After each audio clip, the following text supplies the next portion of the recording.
Yo, what's good? What's going on? It's your boy King with an 8 guy. We have Village Fest. I got DJ SDOT here with me, putting his ones and twos down on the show. DJ SDOT, what's good, man? Talk about it. Tell us a little about you and where you're from. I go by the name DJSDOT, man. Represent 1738. The crowd controller is what they call me in the clubs and on the shows. Yeah. That's what they're calling me everywhere now, man. You know, they'll put my name out there a little bit. Crowd controller's building up. So, you know, DJSDOT, the crowd controller, new brand that I'm starting to build up on and get that thing going now. Coming out of Jersey, Patterson, Passaic, you know, whole North Jersey, man, South Jersey, because I went to school, King University. So, you know, man, I'm just putting off for Jersey. I'm from Jersey. I ain't no specific part, man. I'm Definitely. from Jersey. That's dope. Shout out 1738, man. So talk briefly about how you got into DJing. Honestly, bro, like before I started DJing, I was a basketball player, a known basketball player around my way. And what happened was my uncles are into music. Yeah. Some people might know one of my uncles. You know, he produced for Teddy Riley, Dave Hollister, Blackstreet, Donnell Jones, Brandy, Monica. You know, a few heavy hitters out there. You know, Dr. Dre. He had a bad, you know, let's just talk about it. He had a bad deal by Teddy Riley, and Steven Spielberg wanted him. Oh, man. Because, you know, guys, watch out for them third-party contracts, man, because they mess you up, you know. Steven Spielberg wanted him.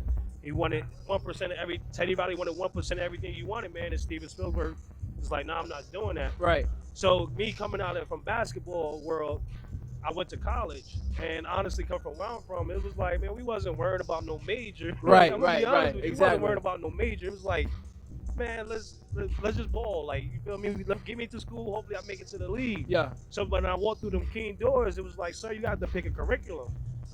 I'm like, oh well, I'm looking. I see radio, TV broadcasting. I'm like, hey, I always wanted to be a DJ. I wanted to follow my uncle footsteps, you know. So it was just like it was a given right there. Like, I'm gonna do radio, TV broadcasting. Then King University ain't had no DJ, had no party life the time I was there. So it was like, man, let me get this thing going. Like, this is open doors right here, man. And it just took off from there. Like, to be honest with you. Dope. So, how would you describe the state of the hip hop culture right now? Like, as a DJ, DJs are very important in hip hop, and you know you want to get your song popping, you want to go holler at the DJ. So, how do you feel the culture is right now, where it stands? I must say this, and please don't take it in the wrong way, but it's tiring. Oh, because it's a new song every day, bro. A new artist every day, like, and it's like me just being a DJ. I gotta keep up with all that stuff. Yeah, exactly. You know what I'm saying? Like, I might be playing something, but because of YouTube and SoundCloud and iTunes and Spotify and all these music links that you got out there now, and it's so easy for somebody to just upload one song and it goes to everywhere. Right. And this world is a very big world. It's hard to keep up, so it's like it's real tiring. You know, respect to those who do keep up. I'm one of those who do try my best to keep up. You know, I was just playing a song last night. Everybody like, yo, what's this song? And I'm like, damn, you ain't hear about this? They just like, they going crazy about this song around the corner. But I just say it's tiring, but it's fun though, because it keeps everybody in tune, keeps it going. And it helps the ability for you to go to this club, this club, you know, just learn different cultures and stuff like that. Dope. That's dope. So, yeah, I guess, so the culture right now is a little tiring. It's tiring. You need to slow it down. Right. You know, like, shout out to B-Love. I think the way he's going about it with his songs, I think that whole thing is about to take over. Shout out to my brother Fetty Wap, you know. He done started a lane up. Free Fetty. You know, no disrespect to nobody. A lot of people are following that lane. 100%. Fetty Wap is very influential in this culture. Yes. And that new wave sound, that hip hop, that melodic shit. Singing to that girl and singing about that trap R&B shit. Trap and B, baby. I saw P&B Rock try to take credit for that, but I wasn't feeling that. P&B, that's the guy though, man. You know, we started out with P&B. Sometimes, you know, you be out, man. You just be talking and it don't click back to you, man. But it's people like me. I'm gonna keep holding up the name, bro. Nah, for sure. You feel me? For sure. Give him credit where it's due. Gotta give it credit where it's due, man. So, what is your goal as a DJ when you're out there doing a gig? Like, what do you want to? How do you try to be effective? Me is like, cause I'm a basketball player. It's like James Harden with his step back. It's like Steph Curry with his threes. I'm the crowd controller, so I'm going to control whatever crowd that's in front of me. Okay. I don't care if it was 5 people. I don't care if it was 5,000, 100,000 people. You get what I'm saying? And I just want to give respect to one of my teachers and one of my mentors, DJ Spin out of Patterson. You know, he was a big name. He still is a big name around the way. Blends and stuff like that. But the first time I said I wanted to be a DJ, he put me in a room with 5 of his brothers. Like, you make us dance, you can make anybody else dance. And that's what created the crowd controller, because when I first started touring with WAP, and it was like they came to me on that plane, and we was in Kansas City, and they like, sir, Chris Brown wants you to DJ for 30 minutes. Not no opening act, nobody coming out, nothing. He wants you to shake the crowd by yourself 30 minutes. Oh, I gotta do this. Right. Then Opportunity now, on the table. You know, the music it goes up and down. It's a roller coaster. So now I'm going back to the regular parties, and I'm in parties, and I'm like, damn, I just went from thousands and thousands of people to like, damn, I just got a DJ for 500 people, 150 people. Gotta control the crowd, baby. That's a fact. That's right. That's true. So we're here tonight at a fundraiser event for mental health. What does mental health mean to you? I'm starting to get into it. You understand what I'm saying? I wasn't too big on the thing, but once Cozy called me and asked me to be a part of this event from day one, right, I started doing my research. You understand what I'm saying? I've been around a lot of things, dealing with ribbons. Rest in peace, my mother, she had lupus. Sorry to hear that, One brother. of my aunts, she had brain cancer. She had breast cancer.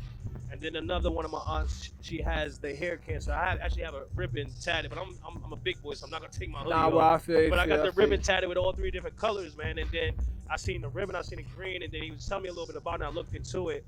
And honestly, bro, like the reason why I even wanted to do this interview was like me losing both of my parents. I had a moment where I was mental, like my mental was. That's hard. That's like, hard to just, you know. It was like, damn, what I'm gonna do? But it was like music came into my play. That was my getaway. That was, mental health to me. I feel like they said it earlier at the beginning of the show, is if you attack it early, you can get bitten early. Right. You understand what I'm saying? And that's the thing that we need to, like, to me, mental health is just attacking it, admitting to it. It's just like being hooked on a drug, man. You just have to admit to it and then focus on fixing the issue.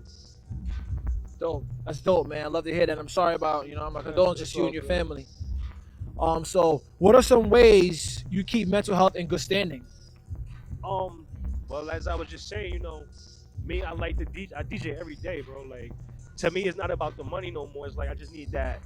I need that thing to just keep me going, bro. Because when you're dealing with mental health, you can't really deal with too much downtime, because with mental health, is like you just start to think so much. You think so much. And I think that's what builds up the mental health illness part. Like, it's because you're just thinking so much. You're just draining your brain. Like, damn, like I'm thinking about this, thinking about that. You got to get something to. Once you get that thing to take your mind off of it, salute to Cozy. He's a very wonderful artist, bro. Yeah. And I feel like that's what keeps him going. Like, you understand? Once you find that hobby or something like that to just take your mind off of it, I feel like you'd be good. I'm not a doctor or anything. Right, nah, for sure. But you're right though. You're 100% right. That's dope. So before we get out of here, right? What advice would you give to those struggling and maintaining with the mental health? To those out there struggling with mental health, I say, find that hobby. Just find that thing that makes you happy, makes you feel good. Because one main part I think about mental health is we think too much about what other people are thinking, what they think of us, how they look at us, and stuff like that. Find that thing that makes you happy. Stay focused. Keep going, and then as long as you make yourself smile inside, you feel me? You'll get over it. It's never gonna get over just overnight. Right. But just find that thing to make you happy, man. Dope. Yo, DJ SDOT, man, we appreciate you for coming up here on SLDM TV. Thank you for coming to Village Fest and controlling the crowd and doing what you do. We really appreciate that. And once again, it's your boy Kingmil the A guy. We have Village Fest. I got DJ SDOT in the building with me. Let's get it. You know this vibe, man. Thank you for having me, man. DJSDOT, the crowd controller. Make sure y'all follow me on Instagram, DJSDOT 1738, man. And salute to all my people out there getting over that mental health illness. Definitely, bro. Yo, 100p.